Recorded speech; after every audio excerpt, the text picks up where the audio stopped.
paling layak Kadin mendapat alokasi dana APBA untuk operasional. Karena apa? Kadin dibentuk dengan undang-undang. Sama halnya dengan KONI. Ini kan yang kita minta ini kan dana operasional Kadin. Kita ada sekretariat, ada gaji pegawai ekstra bayar, ada listrik, ada internet macam-macam, ada kita kunjungan ke daerah, ada mendampingi Pak Gubernur.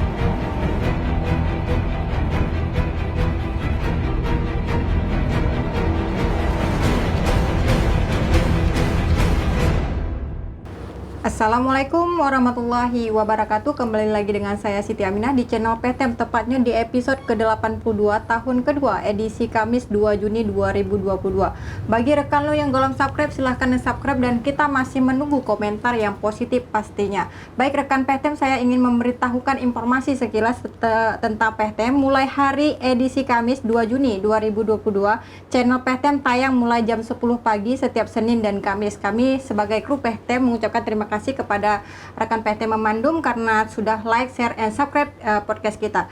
Baik, kali ini kita akan membahas tentang soal pendaftaran ya, calon Kadin Aceh, yaitu ada 5 pengusaha dengan berbagai latar belakang mendaftar sebagai bakal calon balon Ketua Kamar Dagang dan Industri Indonesia Kadin Aceh. Hingga pendaftaran ditutup pada Selasa 24 Mei 2022. Panitia SC Musyawarah Provinsi Musprop organisasi itu sudah menerima berkas dari kelima bakalan calon tersebut. Tapi yang menariknya di sini ya pemirsa PTM, satu orang pendaftar itu harus membayar 500 juta rupiah. Wah, ini angka yang sangat fantastik. Baik, kita akan angkat tema tentang ramai-ramai rebut kursi saudagar untuk siapa, bersama narasumber kita Muhammad Mada. Beliau adalah Ketua Panitia Muprop Kadin Aceh yang ke-7. Assalamualaikum Pak Mada. Ini Pak Mada nih Pak ya panggilannya ya. Biasa Cik Mada. Oh, Cik Mada. Baik, apa kabar dengan Cik? Alhamdulillah sangat baik. Alhamdulillah, terima kasih nih sudah hadir ke PTM Cik. Ini kita ngebahas masalah ramai-ramai rebut kursi saudagar untuk siapa. Ini bagaimana nih tradisi pemilihan Kadin Aceh, setiap pemilihan, apa yang berbeda? Sebenarnya tidak ada perbedaan. Dinamika di setiap organisasi itu pasti ada. Cuma karena ini organisasi dunia usaha dan induk daripada asosiasi-asosiasi dunia usaha, tentunya banyak kawan-kawan rekan-rekan yang berminat untuk menjadi ketua Kadin untuk memimpin 5 tahun ke depan. Jadi bagi kita panitia mempersilakan kepada siapapun untuk ikut serta bertarung secara fair di dalam arena perebutan di musyawarah nanti yang kita rencanakan pada tanggal 17 Juni 2022 bertempat di Banda Aceh. Ini muspropnya? Musyawarah Provinsi, kalau kita di Kadin namanya Muprop. Muprop. Itu tanggal 17 Juni. 17 Juni 2022. Baik, sejauh ini sudah ada 5 calon nih, Cik Mada ya, yang mendaftar. 5 calon. Yang pertama itu ada Insinyur Haji Muhammad Iqbal, ada Ismail Rashid, ada Rizky Saputra, ada Ibnu Sina Musa, ada Iskandar Ali. Mereka saya pikir kader-kader terbaik daripada dunia usaha, khususnya di Kadin. Kita persilakan mereka mempersiapkan diri secara matang untuk menggarap suara-suara tingkat 2 yang akan nantinya memberi suara di acara pemilihan di Banda Aceh nantinya. Oke, dari 5 orang ini apakah cuma 5 orang nih Cik Mada yang mendaftar atau memang ada yang sebelumnya tetapi gugur di ADM? Oh tidak, ini mereka baru pendaftaran, baru tingkat mengembalikan formulir. Sedangkan calon untuk bisa bertarung belum kita putuskan siapa saja di antara 5 yang lolos seleksi administrasi dan sumbangan tadi itu. Karena ini hari ini kebetulan jam 2 tepat, tim Kadin Aceh sedang berada di Kadin Pusat. Kita rapat bersama untuk finalisasi tentang kelima calon tersebut. Mungkin beberapa hari ke depan kita akan mengumumkan siapa-siapa yang akan lolos. Jadi dari 5 ini belum tentu semua lolos ya Cik Mada. Artinya belum. akan ada yang gugur. Bisa jadi ada yang gugur, bisa lolos semua. Nanti hasil rapat hari ini di Jakarta, nanti akan kita rapatkan kembali di Aceh, nanti akan kita umumkan secara terbuka siapa-siapa yang lulus. Oke, artinya dari mulai dibuka pendaftaran hanya 5 orang Hanya ini. 5 yang mendaftar. Hanya 5 orang. 5 yang mendaftar dan 5 yang mengembalikan formulir. Berkas-berkasnya yang dia kembalikan 5 orang. Kalau dilihat dari tahun-tahun sebelumnya, apakah ini termasuk persaingan yang sangat ketat nih? Oh, Cik saya Mada? pikir sejak saya di Kadin sudah 20 tahun lebih, mungkin ini dinamika kepesertaan calon ketua yang terbanyak mungkin. Kalau sebelum-sebelumnya berarti di angka 2, 3 atau memang kurang dari 5? Yang nggak ada malah kita pikir, malah kemarin itu di periode yang lalu ada 2. Periode sebelumnya cuma 1-1. Artinya ya kita tidak boleh menafsirkan macam-macam. Mungkin di periode dulu kan sistemnya lain kepemimpinan karena sistem orangnya. Kalau kita ini nggak, kita buka open. Tidak ada hal yang kita tutupi. Siapapun kita persilakan sepanjang dia memenuhi syarat. Oke, untuk dana pendaftaran sendiri, ini dari calon pendaftaran sendiri, pemirsa PTM kita ketahui setiap orang itu harus membayar fee 500 juta rupiah. Apa benar nih Cik Mada? Sebenarnya bukan fee itu dana kontribusi namanya. Artinya setiap peserta membiayai pelaksanaan musyawarah. Jadi dana yang kita pungut 500 juta itu kepada setiap calon, itu memang tradisi kita. Itu tradisi yang sudah dari tahun ke tahun setiap pemilihan? Sudah, ya. Dan kita itu laksanakan sesuai dengan petunjuk dari Kadin Indonesia. Bukan semena-mena dari Kadin Aceh. Malah periode yang lalu, di 2019 itu angkanya itu 750 juta. Lebih tinggi Lebih ya? tinggi. Tapi ini kenapa jadi 500 juta? Kebetulan Kadin Indonesia sudah mengambil kebijakan untuk setiap musyawarah dia samaratakan 500 juta seluruh Indonesia. Dia ratakan. Jadi kalau dulu kan fluktuatif, di Jawa Barat bisa 1 miliar, di DKI bisa 1 miliar, mungkin di daerah-daerah yang agak ini lebih murah. Nah, tapi mulai tahun ini diseragamkan 500 juta seluruh Indonesia. Nah, makanya turun dari 750 2019 ini jadi 500. Oh, artinya siapapun yang menjadi ketua Kadin ini harus punya duit ini. Oh, saya Cik Mada. pikir wajib punya uang, karena memimpin organisasi besar seperti Kadin, itu memang kalau kita lihat orang-orang yang sudah selesai terhadap dirinya. Bukan lagi orang yang ingin menyelesaikan dirinya. Artinya apa? Dia sudah punya ini, sudah punya itu, tapi ingin berbuat, ingin berbakti untuk dunia usaha. Untuk pertumbuhan ekonomi. Jadi bukan berpikir untuk dirinya lagi di situ. Oke. Baik, dari kelima calon ini apakah mempengaruhi juga ini dari harta kekayaan mereka nih Cik Mada untuk menjadi calon ketua? Kalau menurut saya, kacamata saya, setiap yang udah calon ini, mereka sendiri sudah menganggap bahwa dirinya sudah selesai dengan dirinya sendiri. Ini kacamata saya. Karena saya tidak boleh menilai terlalu jauh terhadap person-person daripada calon. Tapi keputusan nanti tergantung lagi kepada Musprop ya? Ya, kebetulan di Muprop, ini tidak arena Muprop ke-7, nanti di situ yang akan ditentukan oleh pemilik-pemilik suara. Yang dari kabupaten kota termasuk dari asosiasi nantinya. Mereka akan bertarung merebut suara-suara dari pemilik suara. Apakah dari kelima ini semua berlatar belakang pengusaha nih Cik Mada? Semua dasarnya pengusaha. Dasar awalnya semua pengusaha.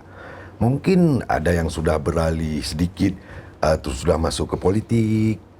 Salah satunya Iskandar Ali di sini. Tapi basicnya semua pengusaha. Artinya bukan PNS ya, semua pengusaha. Jadi saya lihat ini kompetensi mereka di dunia usaha tidak perlu kita ragukan untuk kelima calon. Saya pikir ini semua memenuhi kriteria dan mereka melatar belakang dunia usaha. Ya kita dorong. Cuma harapan kita dari panitia supaya bersainglah secara fair. Tidak perlu saling menyudutkan, saling menjelekkan, tidak perlu. Jadi ini dari kita untuk kita, dari dunia usaha untuk dunia usaha. Kita harapkan siapapun terpilih ketua ke depan, Kadin ini akan lebih baik, akan lebih maju ke depan. Kalau Kadin maju, tentunya dunia usaha akan berkembang. Sehingga yang hari ini kita harapkan, visi dari calon ketua yang akan terpilih. Visinya harus luas ke depan. Artinya, karena persoalan dia sudah selesai dengan dirinya sendiri, dia sekarang akan memikirkan bagaimana ini dengan dunia usaha di Aceh yang sedang carut marut. Karena banyak persoalan di Aceh terhadap dunia usaha, baik di perizinan, baik di di pembangunan segala macam, kita banyak persoalan di sini. Jadi harus diselesaikan. Makanya saya pikir ketua Kadin ke depan memang harus dia hibahkan dirinya untuk Aceh, khususnya dalam dunia usaha. Bukan cuma seremonial, terpilih, pakai jas, dilantik, selesai. 5 tahun lagi, buat lagi musyawarah, pilih lagi. Kita tidak mengharapkan seperti itu. Tapi ketua Kadin ke depan dan pengurus-pengurus yang akan duduk di Kadin ke depan betul-betul memikirkan bagaimana dunia usaha di Aceh. Konon lagi, kita di Aceh kemudian di 2019 kalau saya tidak salah, itu lahir Pergub nomor 39 oleh Gubernur Nova, melahirkan satu Pergub tentang UMKM, usaha menengah, kecil dan mikro. Artinya itu yang perlu didorong karena itu celah untuk berkembangnya UMKM. Karena tanpa UMKM, kita nggak ada cerita pertumbuhan ekonomi. Karena yang bisa menumbuhkan ekonomi itu ada dunia usaha, baik usaha kecil, mikro, kecil, atau menengah, atau besar. Nah, inilah perlu kita dorong. Inilah perlu visi-visi ketua yang akan terpilih ke depan. Baik, untuk syarat sendiri apa saja nih Cik Mada? Syarat utama saya pikir itu udah pasti, itu kartu tanda anggota. Artinya dia terdaftar di Kadin sebagai anggota biasa Kadin 3 tahun berturut-turut. Apakah misalnya wajib orang Aceh asli ataupun boleh dari orang luar? Iya, sebenarnya kita tidak membuat kriteria harus orang Aceh. Tapi sebaiknya orang Aceh dan bertempat tinggal di Aceh. Itu masuk ke dalam kriteria? Kriteria idealnya sebenarnya. Tapi kita juga tidak bisa membatasi hal seperti itu. Karena kalau dia orang Aceh tapi tinggal di luar Aceh, apalagi bukan orang Aceh tinggal di luar Aceh, bagaimana perahu mau jalan? Jadi sebaiknya kita harapkan memang putra-putra terbaik Aceh tampillah berbuat yang terbaik untuk dunia usaha. Karena ingat, Kadin beda dengan organisasi lain. Kadin dilahirkan dengan undang-undang. Undang-undang nomor 1 tahun 87, khusus tentang Kamar Dagang dan Industri, tidak ada campur. Jadi satu lembaga yang sangat kuat kehadirannya. Dasar lahirnya itu undang-undang. Banyak organisasi lahir mungkin cuma dengan akte notaris. Dan di dalam undang-undang itu jelas disebut bahwa Kadin ini adalah mitra strategis pemerintah di setiap tingkatan. Contohnya, kalau ketua Kadin pusat itu mitranya dengan presiden. Kalau di provinsi mitra gubernur. Kalau kabupaten kota mitranya wali kota dan bupati. Sehingga ketua Kadin ini betul-betul menjadi mitra strategis dari kepala daerah. Baik, ini Cik Mada, ini kan ada 5 orang nih Ya. calon bakal calon jadi Kadin Aceh, ketua Kadin Aceh. Berarti kalau misalnya 500 ya kita kalikan 5 berarti 2,5 M. Ya. 2,5 M itu uangnya lulus nggak lulus nanti hangus atau gimana? Gini perhitungannya, dia uang itu sifatnya hangus, tapi sesudah dia kita tetapkan sebagai calon yang akan maju, lulus sebagai calon. Tapi kalau dia tidak lulus, uangnya kita kembalikan.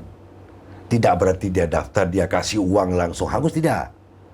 Pokoknya begitu kita tetapkan dia calon, lulus sebagai calon, berarti uangnya hangus. Yang tidak lulus, kita kembalikan. Apa potensi yang membuat calon tidak lulus secara administrasi? Apa potensi yang paling besar? Di kartu tanda anggota. Kartu tanda anggota. Ya.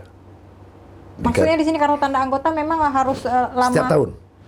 Jadi calon ketua itu harus punya kartu tanda anggota selama 3 tahun berturut-turut, tidak boleh putus. Kartu tanda anggota Kadin maksudnya. Berarti tidak boleh X dong. Berarti kalau misalnya di luar misalnya dia bukan anggota Kadin, tapi dia memang pengusaha, tidak bisa Nggak mendaftarkan boleh. diri dong. Tidak bisa. Karena syaratnya memang kartu tanda anggota 3 tahun berturut-turut. Contoh saya. Kan sekarang kita minta tahun KTA 2000, 2001, 2022. Kalau seandainya saya maju, saya nggak punya tahun 2000, saya nggak bisa. Berarti itu potensi terbesarnya ya? Terbesar di situ. Yang kedua, dia pernah masuk di jajaran kepengurusan Kadin. Atau asosiasi yang terdaftar di Kadin. Nah, pengurus di sana dia boleh. Tapi kalau di luar itu yang nggak ada konteks dengan Kadin, nggak bisa. Karena kita rumah kan ada aturan, ada pagarnya, ada kuncinya. Berarti yang bisa buka kunci itu siapa? Udah ada aturannya semua. Dan aturan itu bukan kita buat-buat. Memang aturan itu anggaran dasar rumah tangga. Anggaran dasar kita itu Kepres. Jadi bukan cuma kita tulis-tulis saja, enggak. Itu Kepres. Baik, Anda sebagai ketua panitia Cik Mada, tentu Anda mengenal 5 sosok ini. Saya pikir saya mengenal, karena kan kawan-kawan kita semua. Oke, jadi jika mengenal berarti ada potensi lulus semua, atau ada yang gugur? Kita belum lihat, mungkin kan dokumennya kan dibawa ke Jakarta, di sana. Kita belum lihat apakah yang kita minta mereka lampirkan semua. Sehingga saya nggak bisa memberi komentar kisi-kisi kira-kira siapa yang lulus, siapa yang tidak. Mana tahu, pas dia masukkan ini ternyata dia lupa. Apakah misalnya ketua panitia ataupun panitia tidak ketika melihat berkas tidak memberitahu? Panitia penerima berkas cuma buat checklist. Ini ada, ini ada, ini ada. Tapi dia nggak melihat tahunnya. Bukan tugas dia melihat tahun. Tugas dia cuma checklist. Apa yang dilampirkan diminta surat pernyataan. Ada, contek. Mereka tidak baca apa isi pernyataannya. Oke, panitia tidak membaca Bukan panitia, isi petugas berkas. penerima itu berkas tadi. Tidak baca, dia cuma checklist. Nah, nanti panitia SC akan periksa faktual. Makanya hari ini di Jakarta terjadi. Mungkin jam 2 ini sedang berlangsung di Jakarta. Rapat antara Kadin Aceh dengan Kadin Indonesia. Kapan ini finalisnya? Ya kalau rapat hari ini putus, mungkin dalam beberapa hari ke depan kita sudah umumkan. Tunggu tim itu pulang kemari, kita dulu rapat, ya kita umumkan. Baik, tapi ini sempat tertunda juga ya untuk propnya. Tertunda itulah, ini perlu juga saya jelaskan. Karena selama ini ada tudingan di luar, seolah-olah panitia yang mengada-ngada, menggeser-geser tanggal sesuka hati. Apakah karena memang ada calon yang memang belum masuk? Oh, tidak. Karena itu kan asumsi yang dibentuk dan dibuat di luar. Sebenarnya seperti itu. Panitia pertama sekali menentukan jadwal itu tanggal 1 sampai 3 Juni. Itu pendaftaran? Enggak, acaranya. Ternyata di dalam pelaksanaan turun surat Kadin 1-3 Juni sudah disetujui oleh Kadin Indonesia. Karena kita harus ada persetujuan dari Kadin Indonesia. Sudah disetujui. Tiba-tiba di dalam perjalanan kita sedang mengurus ini itu turun surat dari Kadin Indonesia. Diundur ke tanggal 27 Juni. Diundur. Sudah lagi kita buat ini, itu kita ngurus, turun surat lagi. Penggeseran lagi ke tanggal 17 Juni. Itu pergeseran itu maksudnya surat itu dari Kadin Aceh ke Dari Kadin pusat? Indonesia nggak ada. Kadin Indonesia langsung turunin surat. Berarti alasannya ada di pusat? Alasannya pusat yang tahu. Sesudah kita konfirmasi ke pusat, kenapa terjadi pergeseran seperti itu? Rupanya jawaban mereka sederhana, menyesuaikan jadwal kehadiran ketua umum. Karena ketua umum, dia berharap khusus untuk musyawarah di Aceh tidak diwakili. Dia mau hadir sendiri. Jadi pada saat sudah ditetapkan lagi tanggal 27 oleh Kadin Indonesia, ternyata tanggal 27 itu ketua umum sedang akan berada di Dubai bersama rombongan presiden. Sehingga dia mintalah digeser ke tanggal 17. Dipercepat lagi. Jadi bukan kita. Memang di luar seleweran macam lah dituduh panitia inilah. Kita bisa pertanggungjawabkan semua karena ada surat menyurat. Kita ya ada menyurat di Kadin Indonesia itu cuma minta tanggal 1 dan 3. Pertama sudah disetujui. Itu kita minta. Ke 27 kita tidak minta.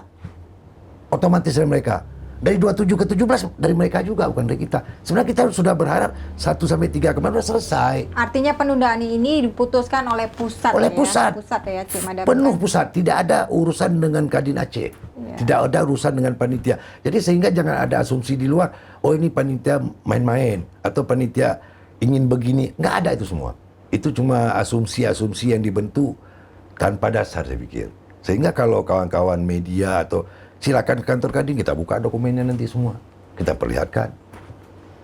Baik, Cik Mada, ini kan Anda mengatakan bahwa Kadin ini organisasi yang berbeda ya, pemirsa PTM dengan organisasi-organisasi lainnya, karena memang sangat fantastis angka yang diminta 500 juta, bahkan sebelumnya katanya sempat 700 juta. Ya, 750 juta, wah hampir mencapai 1 M nih Bang Cik Mada. Tetapi apa yang memang diperebutkan ini Cik Mada ketuanya? Apakah memang nanti ada anggaran APBA atau seperti apa?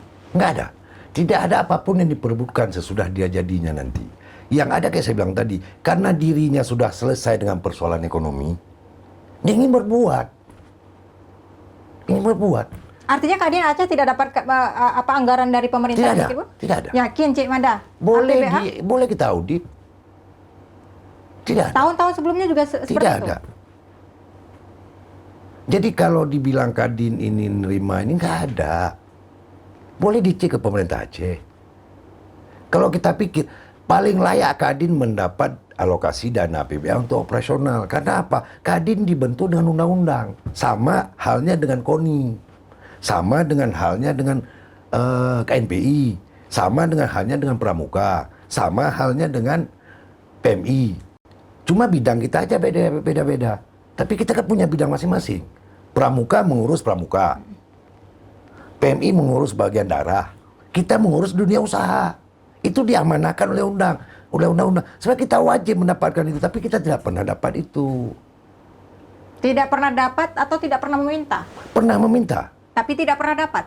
Pernah meminta, pernah mau diberikan, tapi ada beberapa orang menyorot begini, begana. Ya terakhir kita kembalikan utuh. Kita juga nggak mau jadi polemik. Jadi melihat Kadin ini jangan melihat orang di Kadinnya yang kaya. Misalnya contoh, ketua Kadin kaya. Jangan kita lihat. Ini kan yang kita minta ini kan dana operasional Kadin. Kita ada sekretariat. Ada gaji pegawai harus kita bayar. Ada listrik. Ada internet macam-macam. Ada kita kunjungan ke daerah. Ada mendampingi Pak Gubernur. Ini, jadi kita harapkan kita diperlakukanlah sama oleh pemerintah dengan organisasi lain seperti KONI yang saya bilang tadi. Jadi pegawai karyawan siapa yang gaji? Makanya disitulah saya bilang tadi, ketua sudah selesai dengan dirinya. Tapi secara jujur nih Cik Mada, jika Anda mengatakan pemerintah tidak membiayai Kadin, tidak memberikan dana hibah ataupun apapun, berarti pure income-nya dari mana? Apakah dari investorasi? Enggak. Kita yang pertama dari KTA tadi. Dari KTA tadi. Setiap anggota kan diwajibkan membayar KTA. Tapi 5 tahun ke belakang, 10 tahun lah ya, 10 tahun ke belakang ini, KTA tidak lagi sebanyak dulu. Karena apa? Deregulasi pemerintah sudah berubah. Dulu setiap tender proyek harus melampirkan KTA Kadin. Sehingga yang buat KTA itu banyak. Oh, jadi setiap KTA itu harus berkontribusi. Harus bayar. KTA itu bayar. Nah, sekarang yang buat KTA ini udah sangat sedikit. Untuk operasional Kadinnya udah nggak cukup. Tidak cukup. Sehingga ya inisiatif ketua bagaimana mencukupi hal tersebut. Tapi yang jelas tidak ada dana dari pemerintah yang kita terima. Kalau misalnya dari Kadin Pusat sendiri tidak memberi bantuan untuk misalnya Anda mengatakan 17 Juni ya akan ada musyawarah provinsi. Nah, apakah itu anggaran dari 2,5 M itu dipakai? Ya, memang dana itu untuk kontribusi pelaksanaan itu. Bukan dana untuk Kadin, jangan salah. 2,5 miliar ini, kalaupun 5 orang mengembalikan nanti berarti lolos 5 orang. Kalaupun lulus 5 orang, berarti uangnya 2,5 miliar. Itu bukan uang Kadin, itu harus diingat. Itu uang panitia untuk pelaksanaan musyawarah. Artinya mandiri nih ya, kalau Kadin. Jadi bukan pengutang untuk Kadin, tidak ada. Ini untuk membiayai pelaksanaan, kayak kita pesta. Jadi si pengantin yang menanggung. Nah, ini ya kejadian di Kadin. Baik, menarik sekali ya pemirsa PTM ya, karena memang ini hal yang berbeda. Tetapi kita ingin mengenal 5 sosok calon Kadin Aceh nih 2022 sampai dengan 2027. Yang pertama saya bacakan, ada Pak Ismail Rashid yaitu CEO Transkontinen ya, itu atau bidang multi transport dan logistik. Kemudian ada Rizky Syaputra, itu ketua HIPMI Aceh, ini termuda ya. Mantan Ketua HIPMI Aceh atau pengusaha muda Aceh ini termuda nih ya calonnya. Betul. Kemudian ada Iskandar Ali, Ketua DPRK Aceh, ini dari politisi. Kemudian ada Ibnu Sina, pengusaha senior, dan juga M. Iqbal, Ping, dan PLT Ketua Kadin Aceh hari ini. Dari kelima tersebut, Anda sebagai Ketua Panitia ini yang Anda pilih siapa nih? Oh, kalau itu saya tidak bisa mengatakan memilih siapa. Itu Anda kan menyindir nih di Facebook. Ini siapa yang Anda sindir? Oh, saya tidak menyindir siapa-siapa. Artinya harapan saya tidak ada kandidat manapun yang menjelek-jelekkan itu Kadin. Itu saya tidak setuju. Siapapun dia itu saya nggak setuju. Karena apa? Saya contoh misalnya, saya maju ketua Kadin. Tiba-tiba sebelum saya terpilih, saya jelek-jelekkan Kadin. Tiba-tiba saya terpilih. Artinya, saya jilat ludah saya sendiri lah. Makanya saya nggak mau. Silakan bersaing secara fair. Silakan. Jadi Anda ambil zona nyaman nih, Cik Mada. Sebenarnya saya juga nggak zona nyaman. Anda sendiri kenapa tidak menjadi calon ketua? Saya menganggap diri saya belum selesai. Apa nih, belum selesai masalah finansial? Ya, di keuangan saya belum selesai. Kalau saya selesai di keuangan, saya jangan kali 500 juta. 5 miliar saya kasih, saya hibah untuk Kadin. Kalau saya punya uang, saya selesai dengan diri saya. 5 miliar saya hibah untuk Kadin, dana abadi. Apa sih sebenarnya urgensinya Kadin ini? Oh tidak, karena sudah menjiwai. Saya sudah 20 tahun lebih di Kadin. Apa yang terberat nih, Pak Cik Mada, untuk tugas ketika nanti pemimpin yang terpilih untuk Kadin Aceh? Ya, meningkatkan pertumbuhan ekonomi, tidak mudah. Saya sudah melaksanakan, sudah lama saya canangkan, sudah saya gerakkan kawan-kawan di Kadin. Tidak mudah, tantangan terubahnya. Salah satu tantangannya? Apakah mungkin karena karena kita 2 tahun pandemi, UMKM banyak merosot, mikro ataupun makro. Nah, ini untuk selanjutnya kan mungkin apa tantangan sebelum pandeminya? Tantangan kita begini, ini kan kita sering mendengar. Ini ada satu usaha dia bangun di Aceh, usaha yang kecil-kecilan, langsung dia bilang, ini kita lawan Medan. Nggak bisa kita lawan Medan. Ada teori itu. Yang ada dengan Medan itu bukan dilawan, tapi jadi mitra. Bagaimana pengusaha yang udah sukses di Medan, baik Cina atau orang Medan atau orang Jawa atau orang Aceh, kita ajak ke Aceh. Bukan kita jadi lawan. Karena di Sumatera Utara itu mereka setiap item yang dia pegang itu wilayah pemasarannya Sumatera. Artinya berapa provinsi? 9 atau 10. Ya. Kalau kita berdiri di Aceh sendiri dengan satu provinsi pemasaran, ditimpa sama mereka, harga sedikit diturunin, padam. Nggak usah jauh, telur aja kita tidak bisa mandiri. Coba lihat telur. Kenapa telur ini kita masih bergantung ke Medan? Padahal kalau kita teori, piara ayam kan mudah. Piara ayam, bertelur dia kita jual, mudah. Tapi kenapa kita bergantung Medan? Kenapa? Semua dari hulu ke hilir dibilang peternakan ayam sudah mereka kuasai, khususnya pakan. Kalau kita turunkan harga telur kita yang kita produksi kita jual murah, dia kasih naik harga pakan. Ujungnya kita rugi kan? Maka sinergi kita ngajak pengusaha-pengusaha besar itu masuk kemari, jangan lagi yang barang yang dijual di Aceh diproduksi di Medan, tapi mereka buka lain di Aceh, khusus pemasaran di Aceh. Supaya apa? Tenaga kerja tertampung. Pertumbuhan ekonomi meningkat karena uang berputar di Aceh. Kalau hari ini uang kan berputar ke Medan semua. Oke, Anda sudah melihat polemik dan permasalahan yang begitu mendalam, Cik Mada, dan Anda juga sudah 20 tahun di Kadin. Terus pertanyaannya, prestasi apa yang memang sudah diraih Kadin Aceh untuk misalnya dalam hal usaha investor asing kah ataupun impor ekspor? Kalau itu begini, kalau langsung yang Kadin raih, mungkin itu bukan tupoksi Kadin ya. Tapi tupoksi Kadin adalah mendukung kebijakan pemerintah. Khususnya kalau Kadin Aceh, kebijakan gubernur. Kita kemarin mendukung kebijakan gubernur mengambil alih Blok B. Itu kan kita dukung. Karena kita mengambil alih, persoalan mengambil alih Blok B dari pemerintah pusat, khusus lewat Departemen SDM kan nggak mudah. Proses waktu panjang, hampir 2 tahun habis energi. Kita tim Kadin terlibat. Artinya Kadin ini semacam proyek? Tidak. Tender? Kadin ini tidak proyek, tidak mengurus proyek, tidak. Kadin lebih fokus kepada deregulasi. Kepada aturan-aturan yang menghambat pertumbuhan ekonomi. Itulah tugas Kadin, menerobos, memotong mata rantai. Catat, tugas Kadin di bidang menjaga deregulasi yang untuk pertumbuhan ekonomi Aceh. Artinya bukan proyek nih ya? Bukan, ada proyek. Proyek personal masing-masing. Secara kelembagaan Kadin tidak terlibat di hal proyek. Kalau ada investasi masuk ke Aceh, ada hambatan apa, Kadin akan cari jalan keluar. Dengan siapa perlu komunikasi. Atau ada aturan dikeluarkan oleh gubernur yang kira-kira menghambat pertumbuhan ekonomi, itu tugas Kadin. Ketemu gubernur, Pak Gub, ini mungkin harus direvisi seperti ini.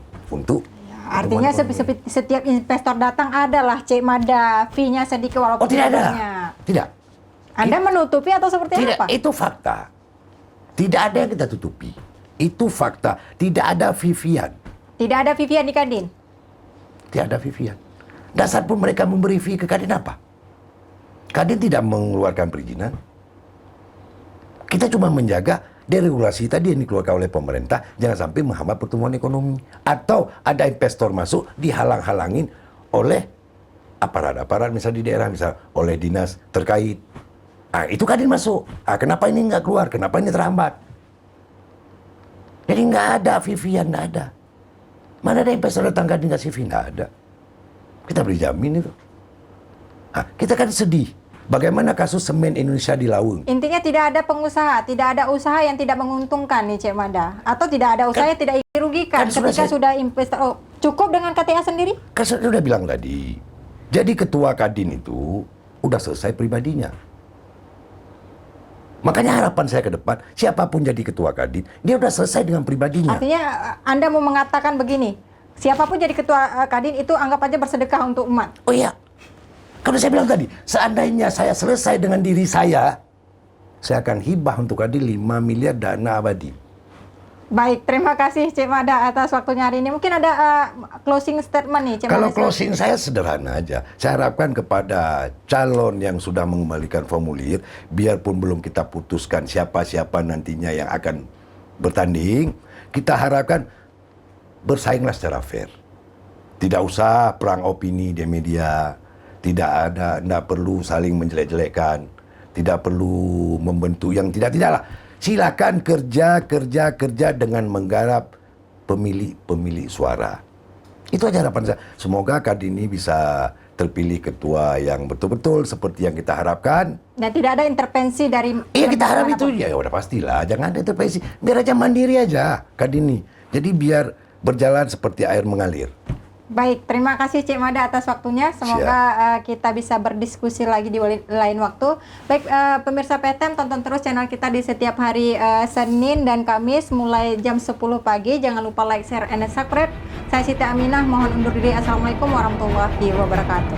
Waalaikumsalam warahmatullahi wabarakatuh.